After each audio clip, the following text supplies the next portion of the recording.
now to the hottest sports podcast, 910 Sports. 910 Sports. We discuss the latest topics in sports, interview the athletes from all over the country, known and unknown, while spotlighting the youth of today and tomorrow with host Icon E, Mr. Personality Jacob the Great, Crystal, a.k.a. Miss Wildfire, KB the Amazing, and Steve O, a.k.a. Mr. All Everything Georgia.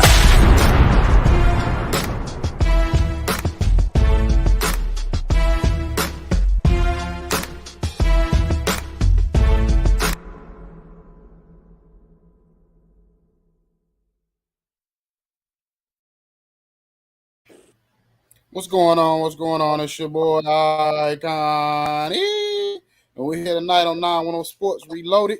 You know what I'm saying? I thank God for another opportunity to do this thing.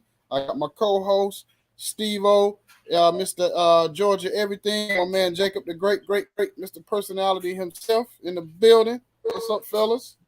What's up, man? What's up, man? Ready to dive into this topic now.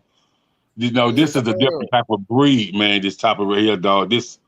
This real, as the brat said, so funkified. You know what I mean? You know what I'm talking about? You know what I'm talking about? I feel you. So, man, sports and mental health. What do you guys think of when you hear that, man? I think the first thing that popped in my head when we talk about sports and mental health, I don't know why I always go to CTE. That'd be the first thing that popped in my head, like CTE, football players, and that's where, to me, it really started with Junior Seau and some of the others. What's the guy in Kansas City, I think, killed his wife or shot somebody and shot himself? To the facility, shot himself. And I just started thinking about that aspect of it and started thinking about how some of the guys back in the day might have acted out and some of the things they did, like Herschel Walker and some of his issues and stuff like that, man. And I just think mental health for athletes is a sensitive topic because it can be used as a crutch as well, too. Because you can't, who's to say, you know what I mean, you right or wrong?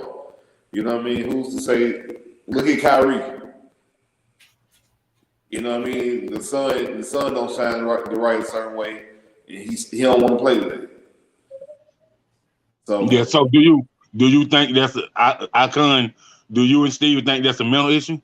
Like, is that a blockage? Is something going on that causes him to have a blockage and cause him not to be in tune with what the rules and regulations are, and you know he thinks he don't have to follow the rules, you know, because I think people that don't think they don't have to follow the rules in everyday life or in society or at a job, I think I have a problem with that.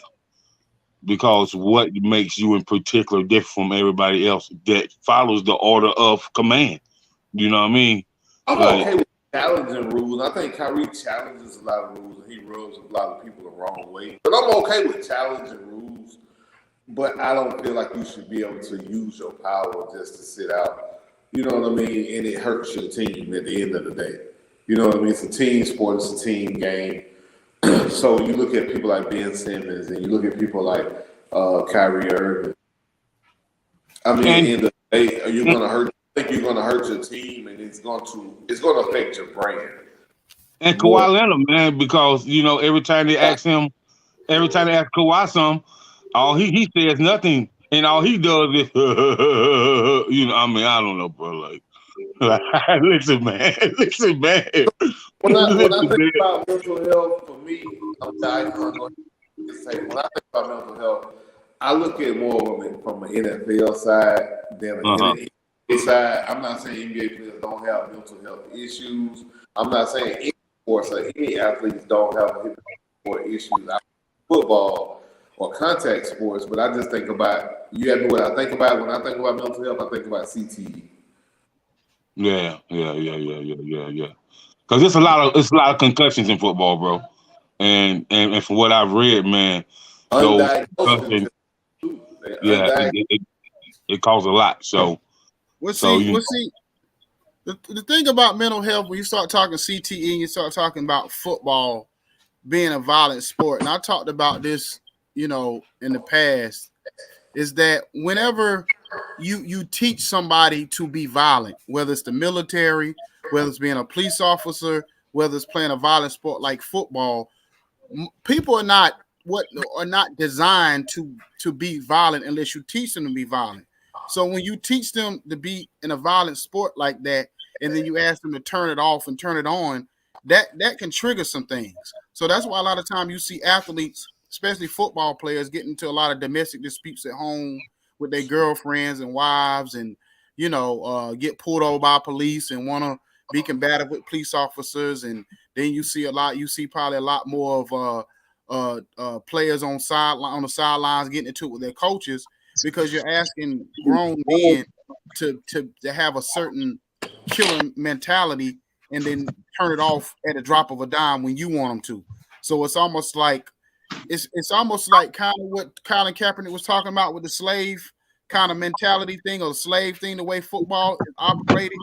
And I know he was talking more from the combine, but I think it can also be used in the environment, how they try to control players' mind on the football field too. So I think that can contribute to a mental health, the stability and your mental health also. So that's how I feel about that. What's up, Crystal? What's up? Ain't much. What you think about sports and mental health? I mean, in what capacity? In every capacity. What's the first thing that comes to your mind when you think about mental health in sports?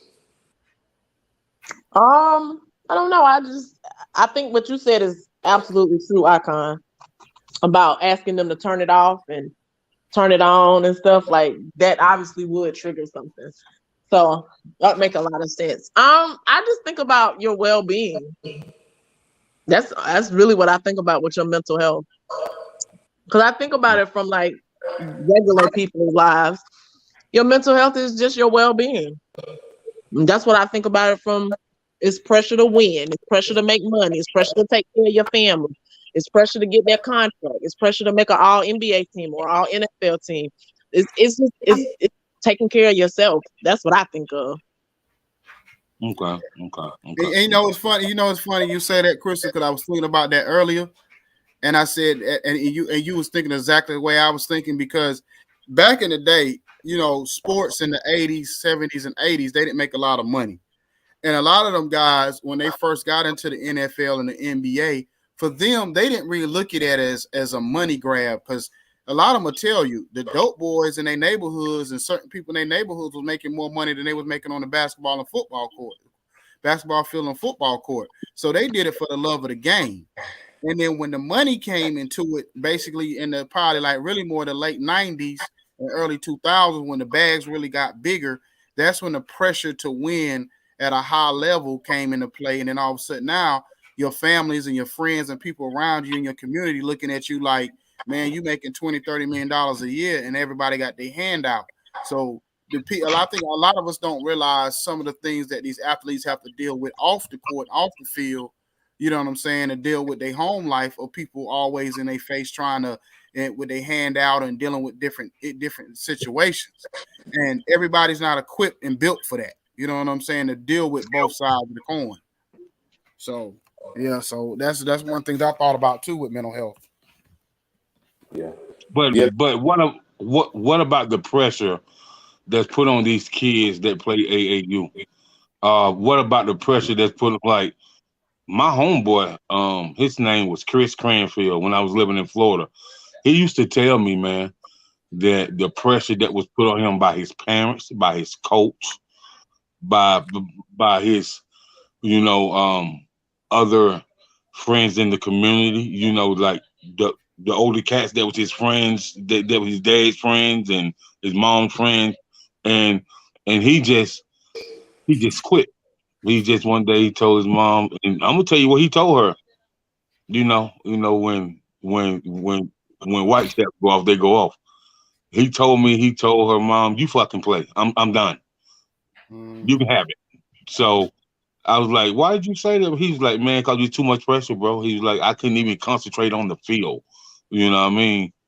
Like my mom was always in my shit about something I could never do nothing right. And he said it started bothering me emotionally and mentally. And so he quit playing at 19 years old, bro. You know what I mean? On a college scholarship and everything. Just quit. Mm-hmm.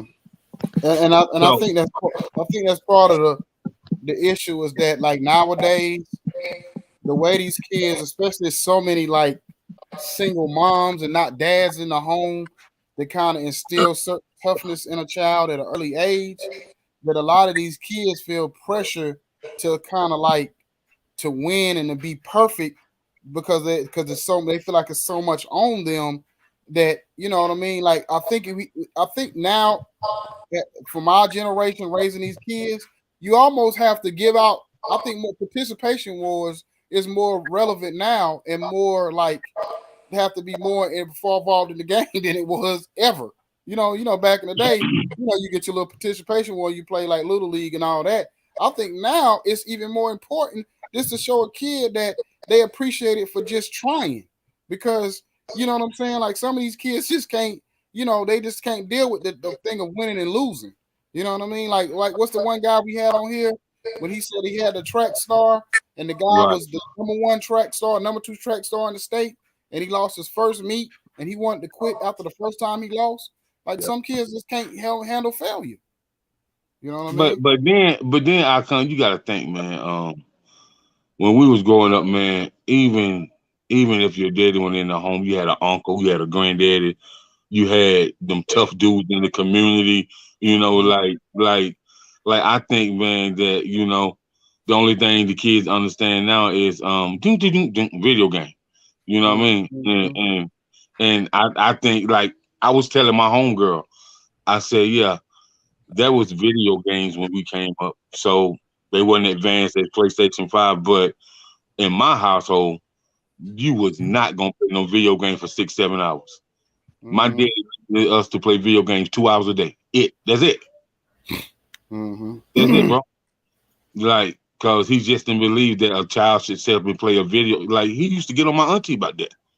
You know what I mean? Like he just didn't believe that his nephew should be playing a video game for 7 and 8 hours.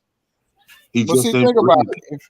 If you go in your neighborhood, anybody go in their neighborhood around their city, how many parks do you see where kids just playing ball or playing football in the neighborhood just to be playing? If it nothing no more, bro. If it ain't organized sport, you don't see the cats in the neighborhood. Just even the little street cats will take time out their day to come out and shoot some ball or throw a football around every now and then with the kids, whatever. I said you don't even see that no more. You don't see no kind of level of you going through the neighborhood and just see a basketball court and see 20, 30 kids out there waiting to get a run in. You don't even see that no more. Well, man, when we go to Icon, at least from my neighborhood, wherever all the bicycles were, that's where all the kids were. You know what I mean? And then we had the dude that used to come and pick every kid up, and we would go travel from town to town to play baseball during the summer. We would play basketball during the summer. They had the summertime flag football leagues, so like and they even started a kickball league, you know what I mean? So I be telling my little cousins, man, I was like, man, we actually had fun when we was growing up, man. I was like, we actually had the people in the neighborhood that made sure that you played, outside sports, even if it was a church league softball or church league basketball, church league flag football, like whatever it was, man, you're gonna have fun, man. You know what I mean?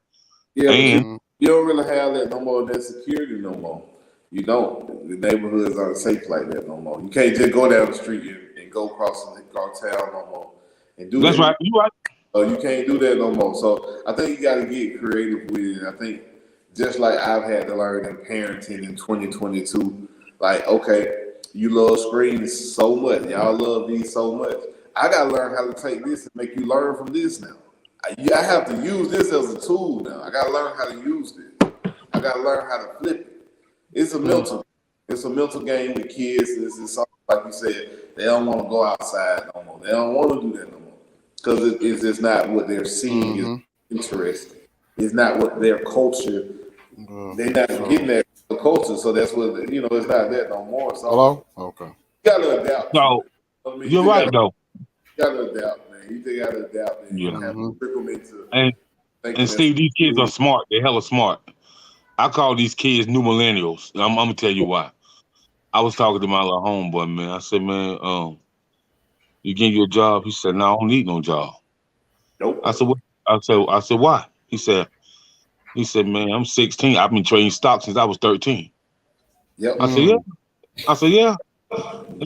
He said, I'm gonna send you this Forex app, right? And I want you to download the demo version.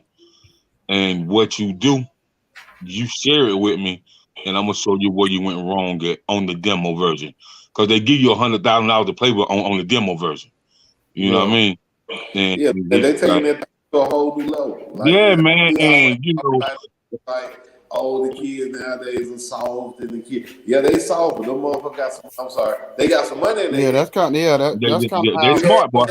Yeah. Oh yeah. They ain't trying and that's the thing now. I think this generation is going more towards the tech side than anything else, than any other generation. Like they're going more towards tech than they are sports.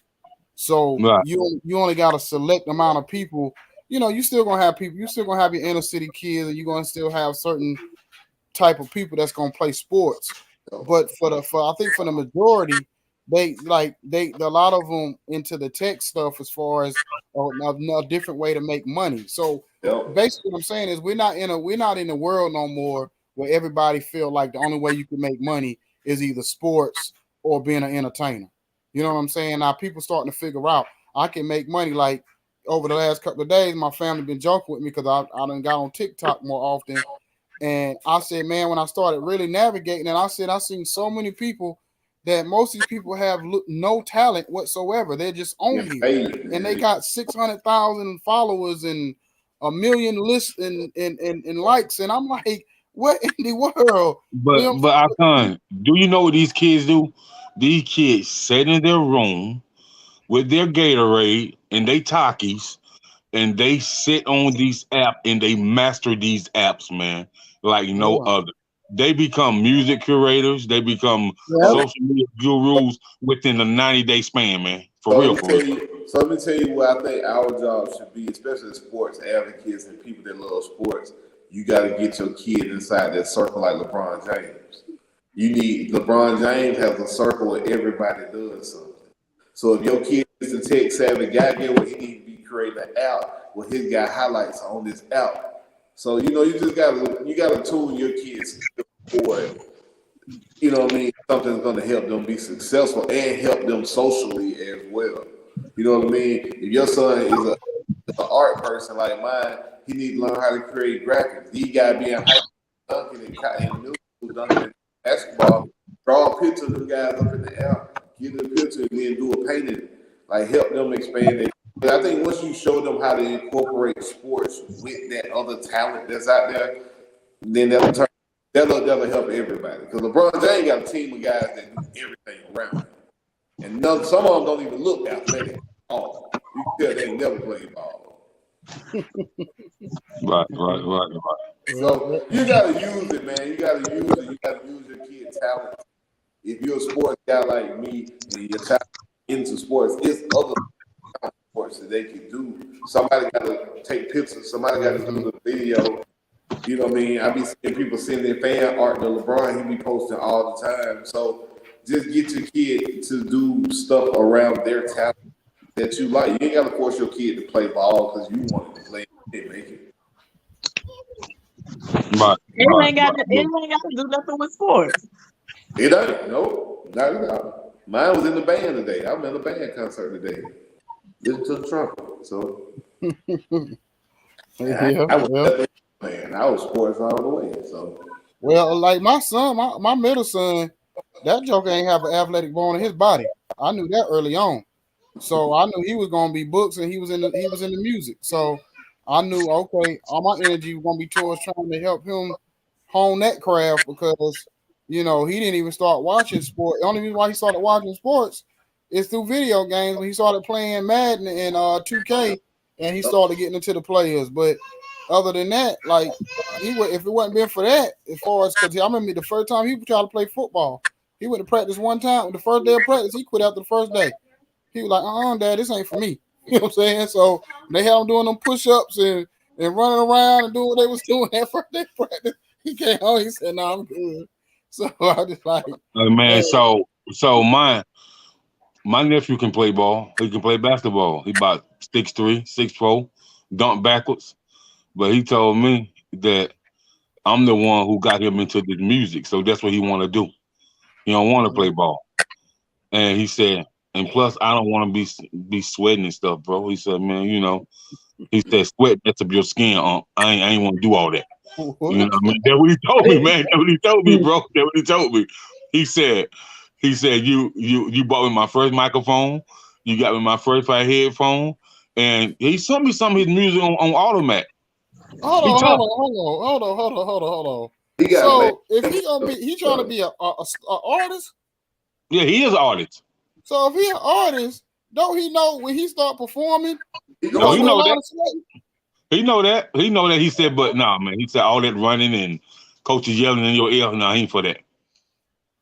Yeah. Because I told him, I said, you must don't never want to be in the studio with me then, ever. He said that's why. That's why I record first, then I send it to you. I don't never want you in the studio with me, because I didn't see how you get on your artist. No, sir. Yeah. Damn, you and that like Ike Turner? Huh? Nah, I ain't no Ike Turner, bro. But if you want me to co-sign something, then it's got to be done right. It can't be half step, man. Because if my name go on something, bro, my name hold weight. That sounds like we ain't doing that. I said the same shit. You said what, bro? I said the same thing. My name on the lights out there. That what he said. Hey man. Hey, I'm just saying, man. Hey, man. It just like I said. I got some gold. I got some jewelry. I got a couple investments. I ain't got nothing else. That's how I'm with my son and them. I'll tell them the same thing. They come to me with some stuff, and if I don't like it, I'll be like, "This some bullshit," and start over. Yeah, that's right. That's right. The first time they came to me with that our song had some auto tune on it. I ain't gonna lie, I stood up and said, "What the fuck is this?" Said, you better start the hell. No, we ain't doing this. Yeah. You know what I'm saying? Hey, Steve, you right, man. Usually, man, be like, hey, Mr. Jacob, how that sound? I said, man, that shit sound like some Sesame Street shit. Man, get that away from me, man.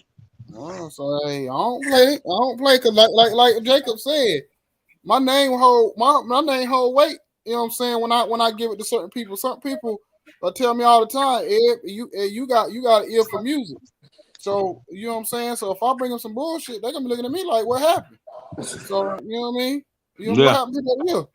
So I don't bring no garbage. It's just like you, Steve. You in the car club. Dude be calling you on the phone, talking about how bad the car flies car in, and then you see his car, man. You like, nigga. I pull up it's a V6. I just keep on going. For real, man. So I just know, man, that when your name hold weight and you co-sign something, it better be right. That's right. Because if you send it to your folks and it ain't right, they're gonna tell you about it. You know what I mean? What's up, Mr. Super Producer? What's going on? Man, what's going on, bro? All my devices was dead, but I went from one phone, ran to the other one, that's dead, computer dead. I was like, Jesus.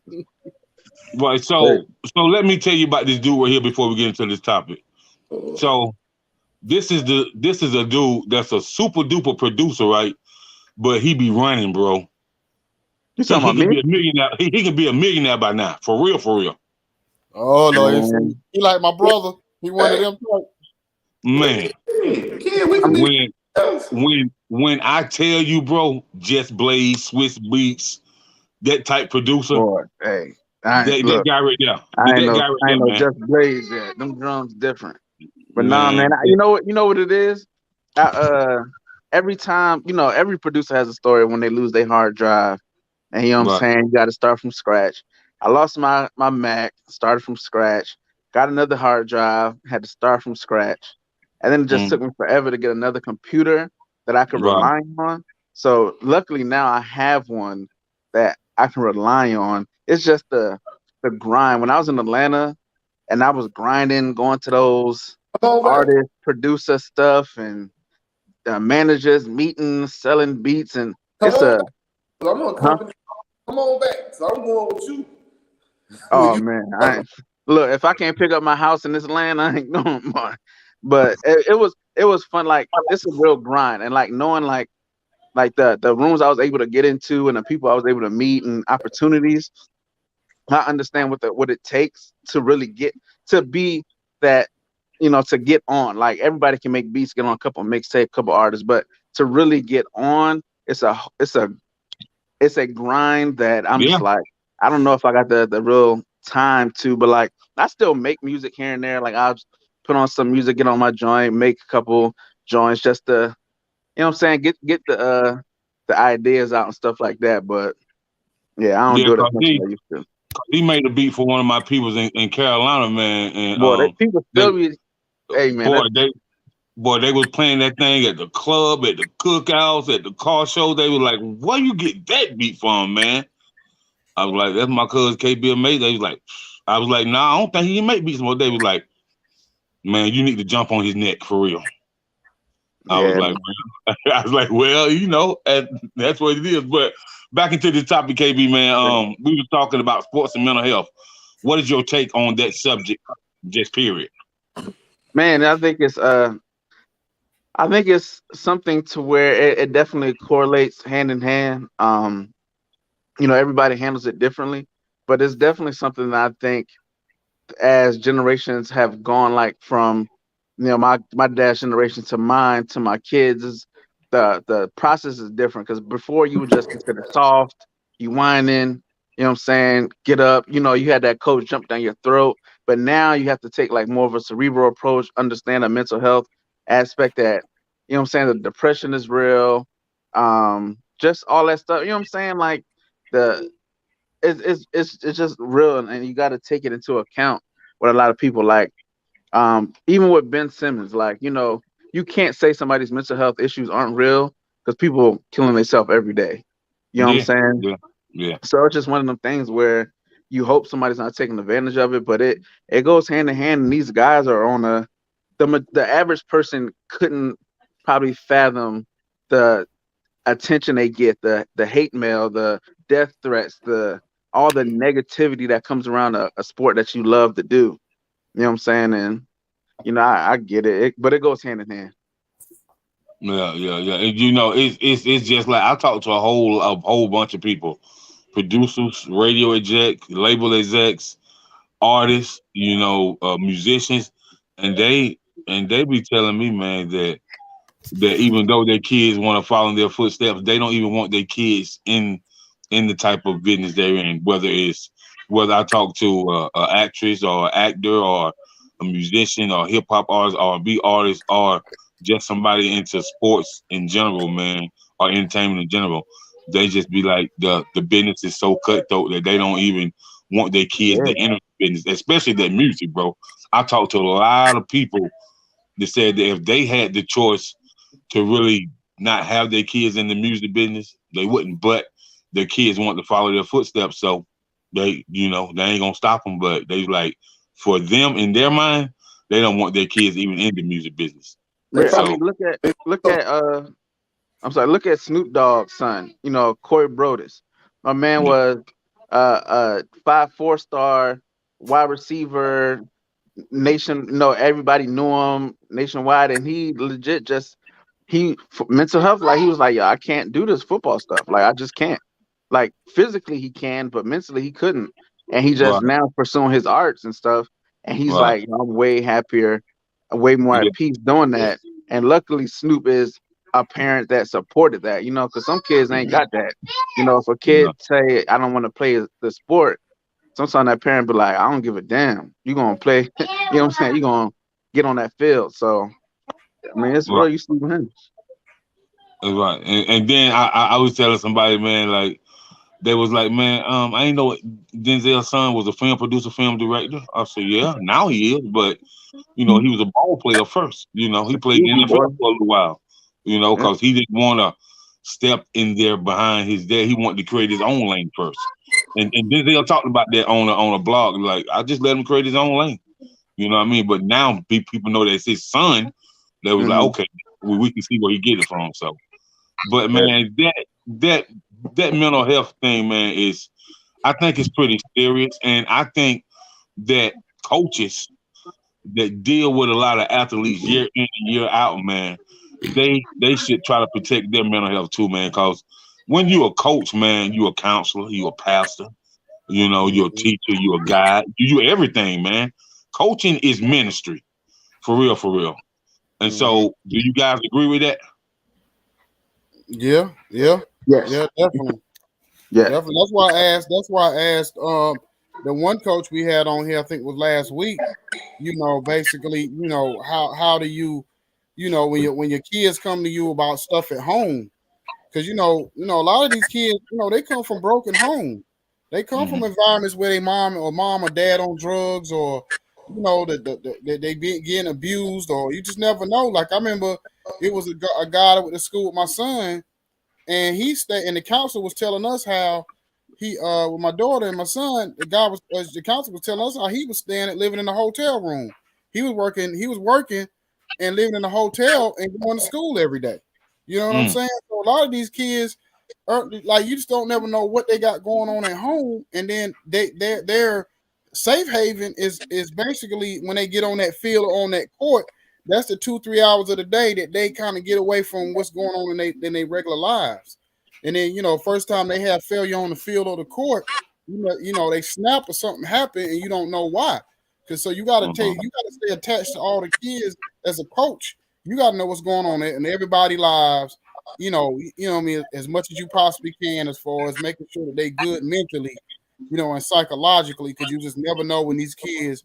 That's why, you look at over the last several years, we probably have had an all-time high of school shootings, because you just never know what's going on with these kids, man.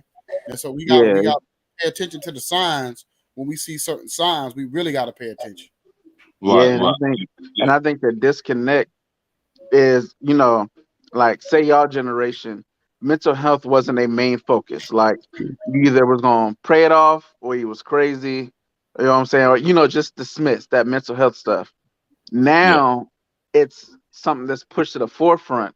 So I just think it's like that, kind of like that generational gap sometimes, that the kids now probably aren't getting they're just starting to get the support from like our generation now, because we experienced it and we kind of recognize it now. So now moving forward, I think it's going to be a lot better as far as, just the mental health aspect and, how it's been received. Because people, especially in our community, like, you tell somebody you suffer from mental health, they think they ready to throw you away. You know what I'm saying? Yeah. So, and then, you got to think from the aspect I come from when we was growing up, man, you had this thing called "Don't be sissified." Boy, what's wrong with you? You shut up. You a man. You show your masculinity. And so, a lot of dudes that went around with this thing bottled up inside them, and then the wrong person said the wrong thing the wrong day, it's somebody that you never knew. But he or she was always that person, but y'all made them keep it bottled up inside of them. Y'all didn't let them talk about it. Y'all didn't let them express it. Y'all, especially men, you told them that a man was not born to have any emotion. You know what I mean? You just pick up the pieces and go. It is what it is. It happened. Deal with it, and don't cry about it. Well, I know Tommy Davidson. He was doing an interview on Vlad, and he was talking about his brother who passed away from AIDS a few years back. And he said, as kids, his brother, he would get Tommy Davidson, he a little guy, and he said when he would get in altercations and stuff with other kids, his brother would never protect him. He would run off and whatever. So he would fuss at his brother and call him all kind of, so you a sissy, you a fag, you this, that, and the third. But he wasn't even talking about from that standpoint. Because back in the 80s and 90s, if you call somebody a fag or whatever or gay, you wasn't necessarily meant it from a sexual orientation. You were saying it from a soft orientation.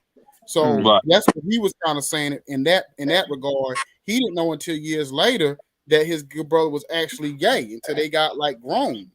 So they had to have a real sit down conversation and kind of get past all that, because I guess his brother was hurt behind it, because I was dealing with real issues and you thought I was just didn't want to fight, whatever. He was like, that wasn't in me because I was, I'm dealing with something else.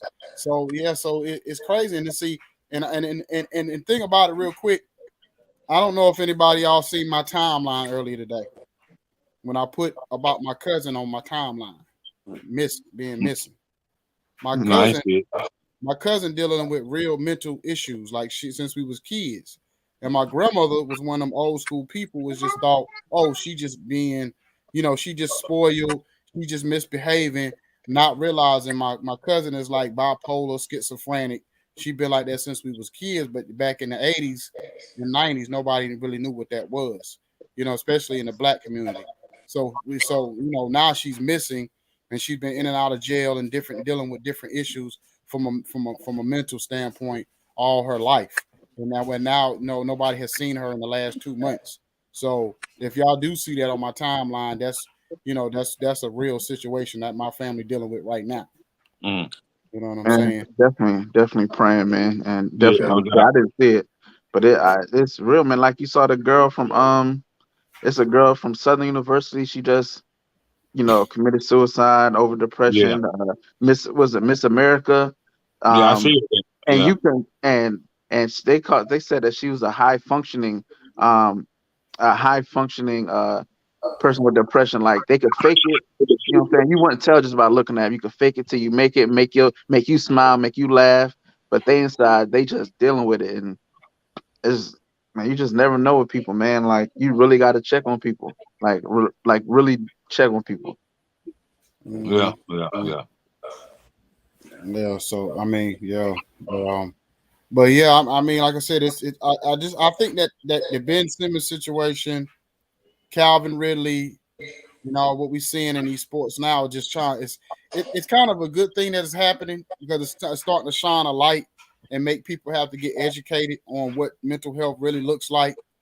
And that's what you're starting to see in these sports now, is what it looks like and what we have to do as a whole community, as the United States, all around, what we have to do better at taking care of the people that dealing with mental health. You know what I'm saying? Because we see it in the streets of all the time. Like me and Steve can attest to it. You know what I mean? You see it, it's so bad downtown Atlanta. It's crazy. It's ridiculous how bad you see it downtown in Atlanta. You know what I mean? Like, what I mean? It's almost like unreal. It's like they had their own world. Yep. You know what I'm saying? In downtown Atlanta. That's how bad the mental health and the homelessness in Atlanta is. It's like real life too, man. PTSD down there, man. Huh? I said real life PTSD, man. Like yeah. It got so bad when they said it was against the law to feed the homeless, but you had to have permission to feed the homeless. That's how bad it got down there. Like you had to literally go to your government officials to get permission to go feed the homeless on the streets. Like if you do feed them on the streets, you got to literally walk up to them like you trying to sell them drugs and kind of sneak and do it. You know what I'm saying? That's how crazy. bad it is. I mean, it's funny you say that, man. When we did a Unified Community concert in Atlanta. This was like in 2018, and we had some when we went to feed the homeless. We had about 3 police escorts with us, and the lady that organized it, she had to get officials to sign off on it, not just the police, but the city councilman and the mayor had to sign off on it. And I was asking her, she was like, "Man, I appreciate you coming up." And I was asking her, I said, "So y'all had to get all these signatures on?" She said, "Yeah, because it's just really, really, really bad, man. Like it's really, really bad. So I definitely know what you're talking about in the A, man. And I think, man, as far as there's a lot of issues that we have, man. I just don't know how it's 68,000 homeless veterans in America, people that's been to war, people who's put their life on the line for our country, and these people are schizophrenia, bipolar. They have high level depression. They have high level anxiety, and they can't hear a certain noise, but they still homeless. You know what I mean?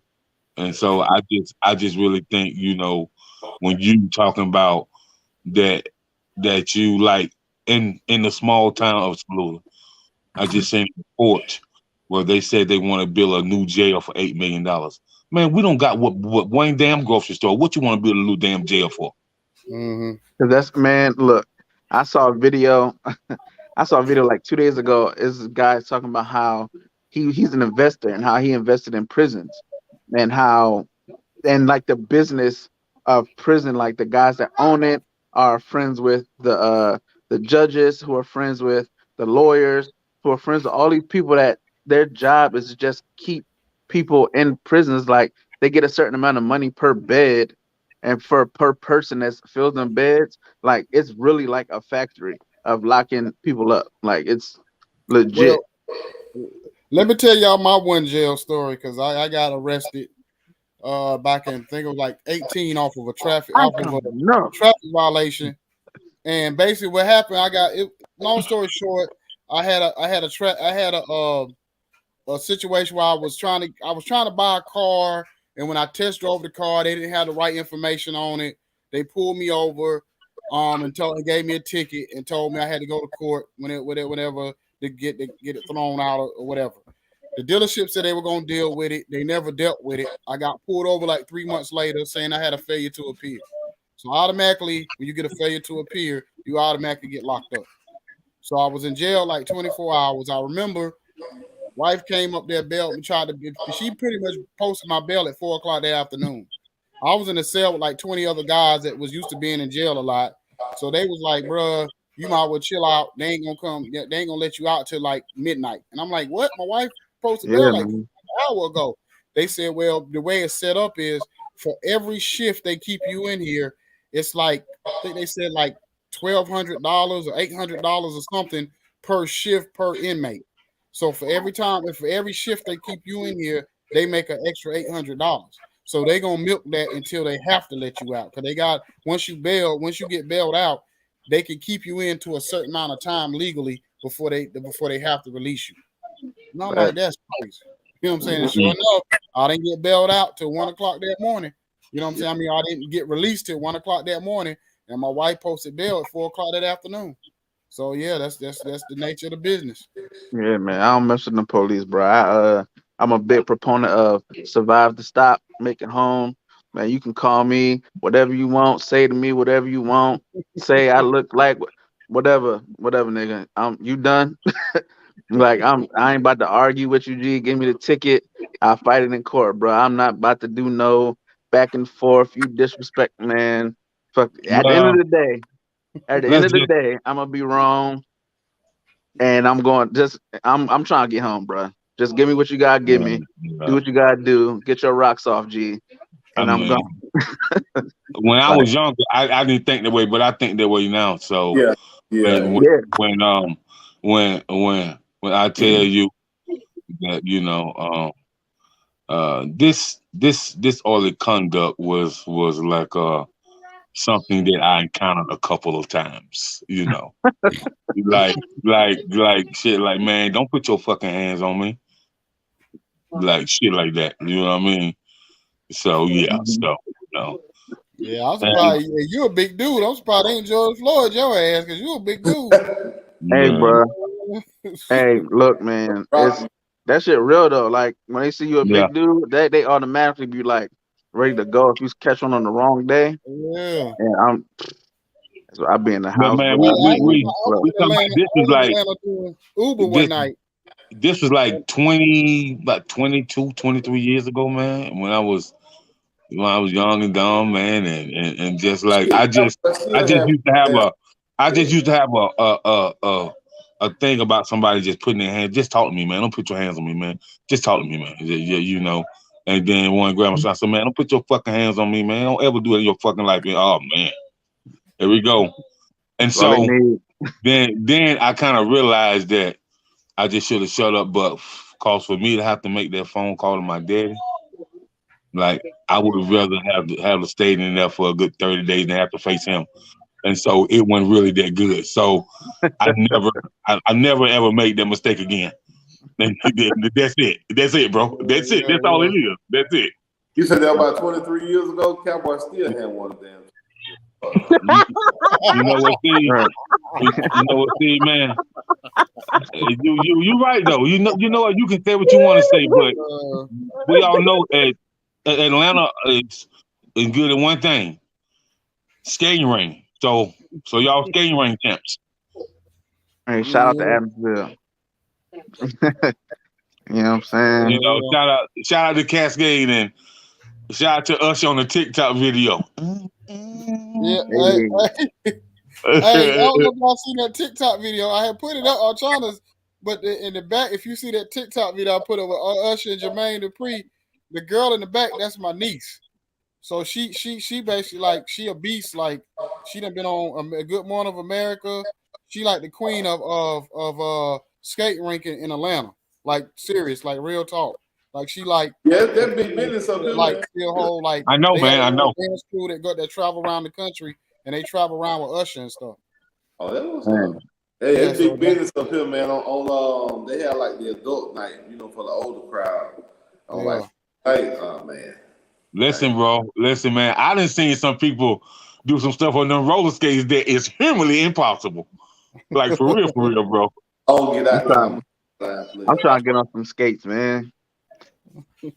I'm trying to get on some skates one. You know what I'm saying? I used to be able to rollerblade, but I can't skate the four square. Nah, buddy. I don't know. I know you starting to get up there in age 9K. I don't know. Look, man, I got a nice little garage, but really maybe do it. My daughter, she want to skate. No more, bro. Hey, look, my daughter, I got her The knees ain't the same. Oh, look, hey, bro, I'll follow my garage. See, I'm good. I practice in my garage, you know what I'm saying? And that's it. I ain't even got to go outside. I already know I ain't get on no skate. I know I got shaky knees, boy.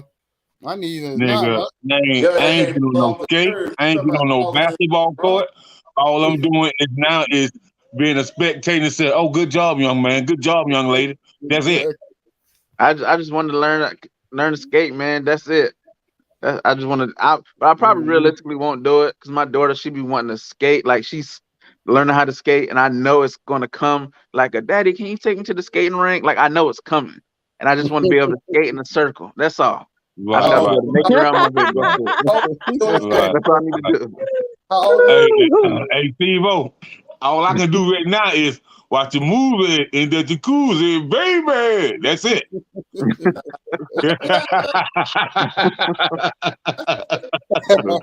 Say with a cigar. Yes, sir. That's all, man. I still try to get active, but I ain't getting on no skates. I know my limits. I ain't fucking around with nothing gonna have me messed up, man. So, but I still get out there and play sports with them, but I'm not fucking with those skates. KB got that. Shit, I tried to play kickball last Easter with my family.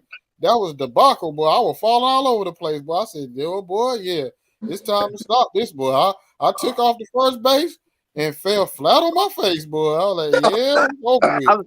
That day gonna hurt. Like the day where I can't do a sport, like that's gonna hurt, bro. Like when I can't play basketball, football no more, that's gonna bring a tear to my eye. Nah, bro. Hey, man, the last time.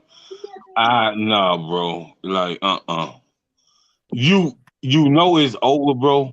Is when you try to take a quick first step and you just roll the ankle all the way over. Nah, bro, it's over. No, sir.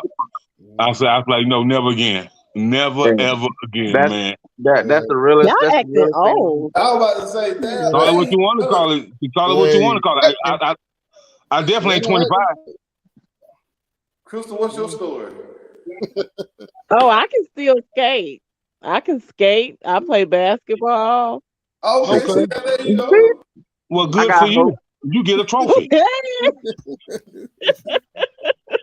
I got hope. Let me go ahead and get my skates out so I can dance. You know what I'm saying? You know what I'm saying? Get my dance on.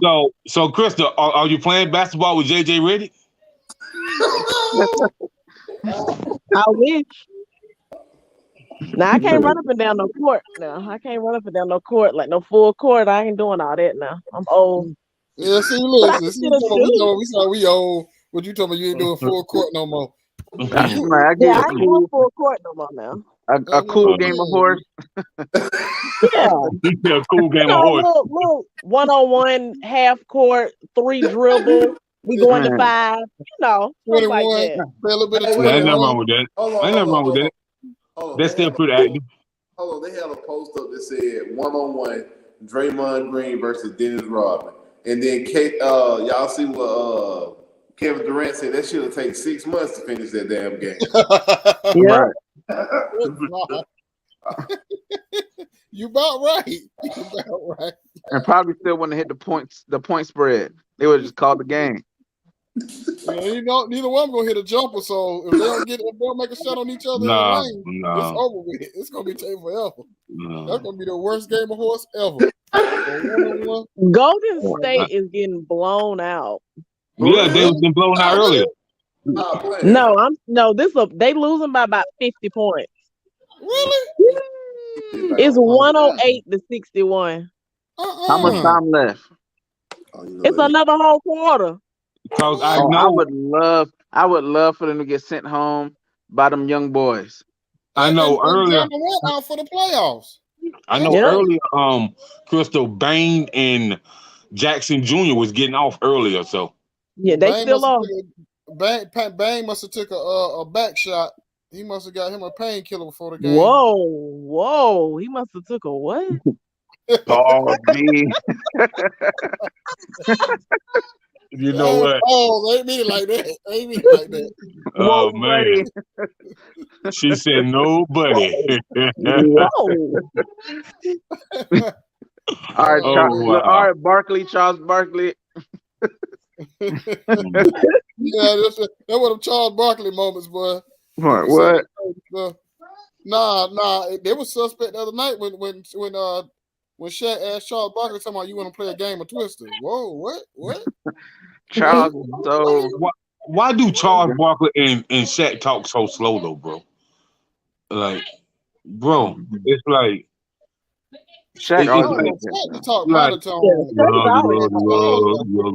Bro, here you go. Man, me and Kobe had to down.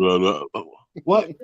That air got to get down from his diaphragm out his mouth. That's 7 feet. He might just talk like that. Take a long time to get up. Right.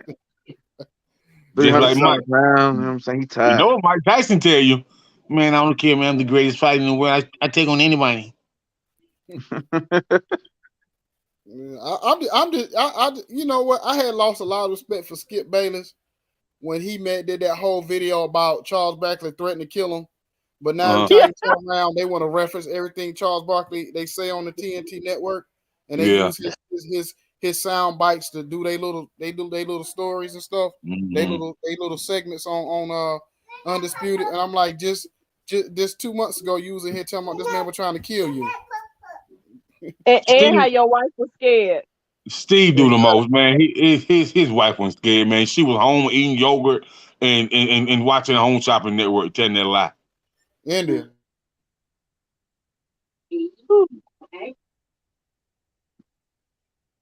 Hey, Steve, you just be doing the most, man. There you go. Hey, look, I'm trying to charge my phone so I can watch that thing. I got my son over here watching some learning Coco Melon on the TV right now. I'm trying to watch this game. He over there in my spot on my couch.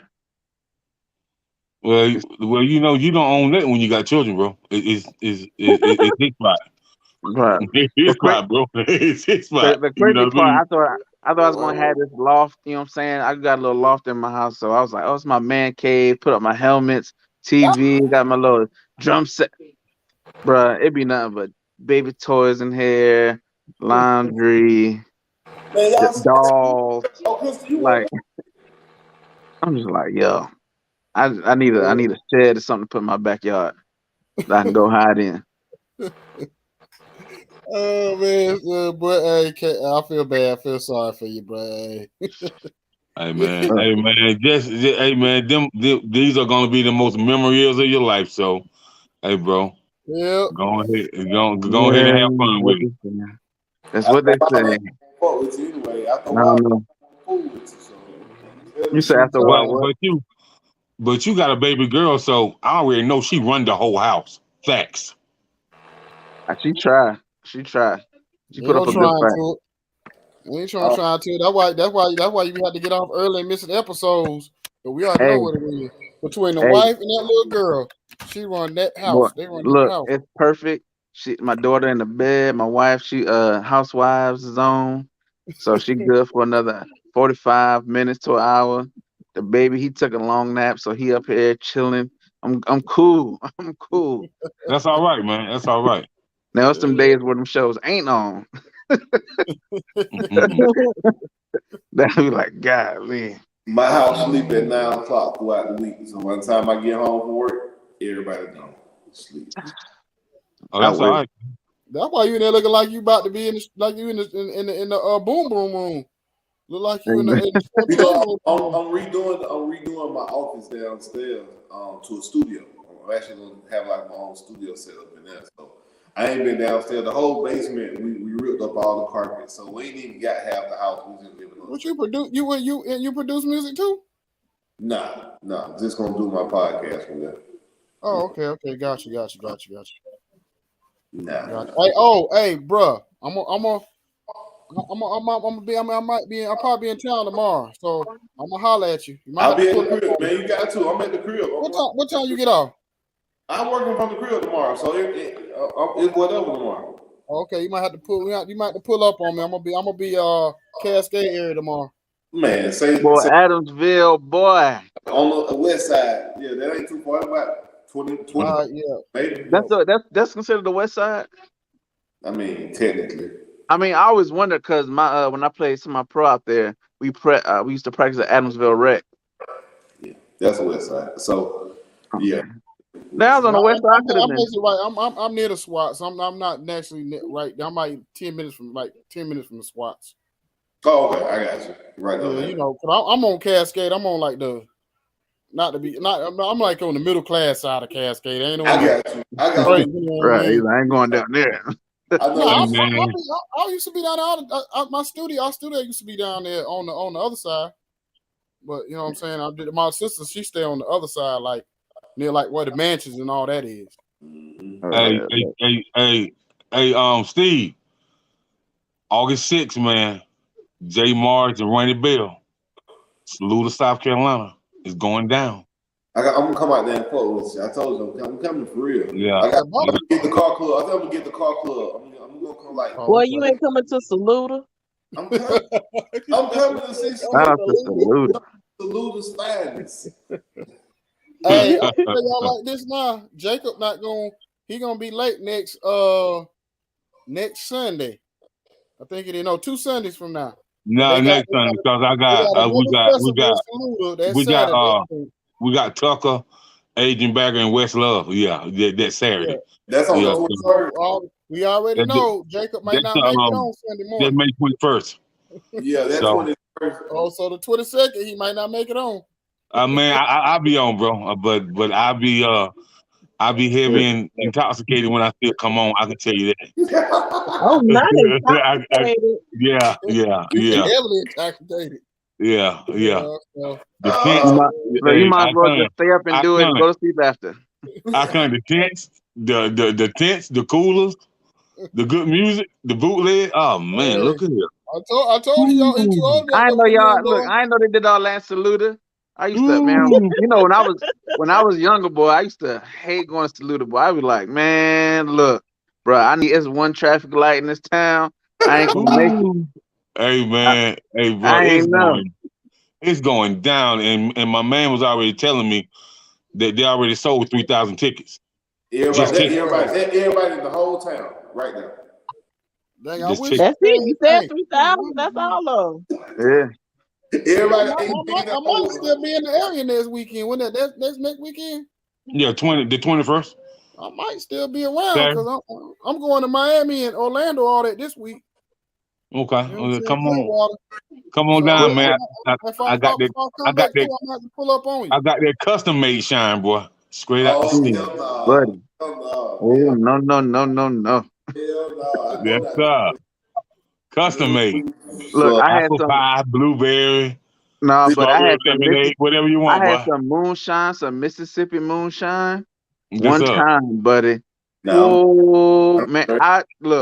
I used to be able to drink, and that Ain't thing nothing put like that me gallon jug, down, bro. boy. Nothing like Hey, it. man. They're gonna talk I, about it. I'm gonna have Crown Apple, goddamn it. They're gonna talk about yeah, That's boy. it. That's it. it. He's gonna stay with his cup. I know what I want to drink. He's just gonna keep shaking it with fresh ice. And be like, I'm good. I stick, yeah, I'm I'm good. straight. I'm I good. stick I got to him good. Y'all know me. Drinking is not my forte. Y'all know me. Yeah, Hey, man. don't worry about it. It's gonna be somebody lighting up. It's somebody chewing the gummies. Somebody selling the brownies. Yeah, your people gonna be down here too. There you go. There you go. You know me.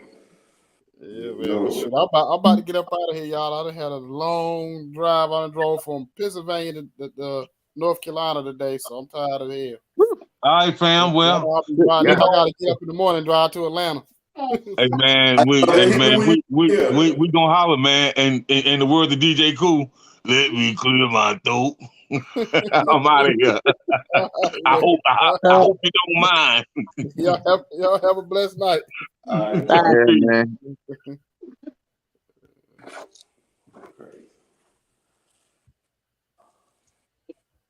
Oh, yeah, hey, K.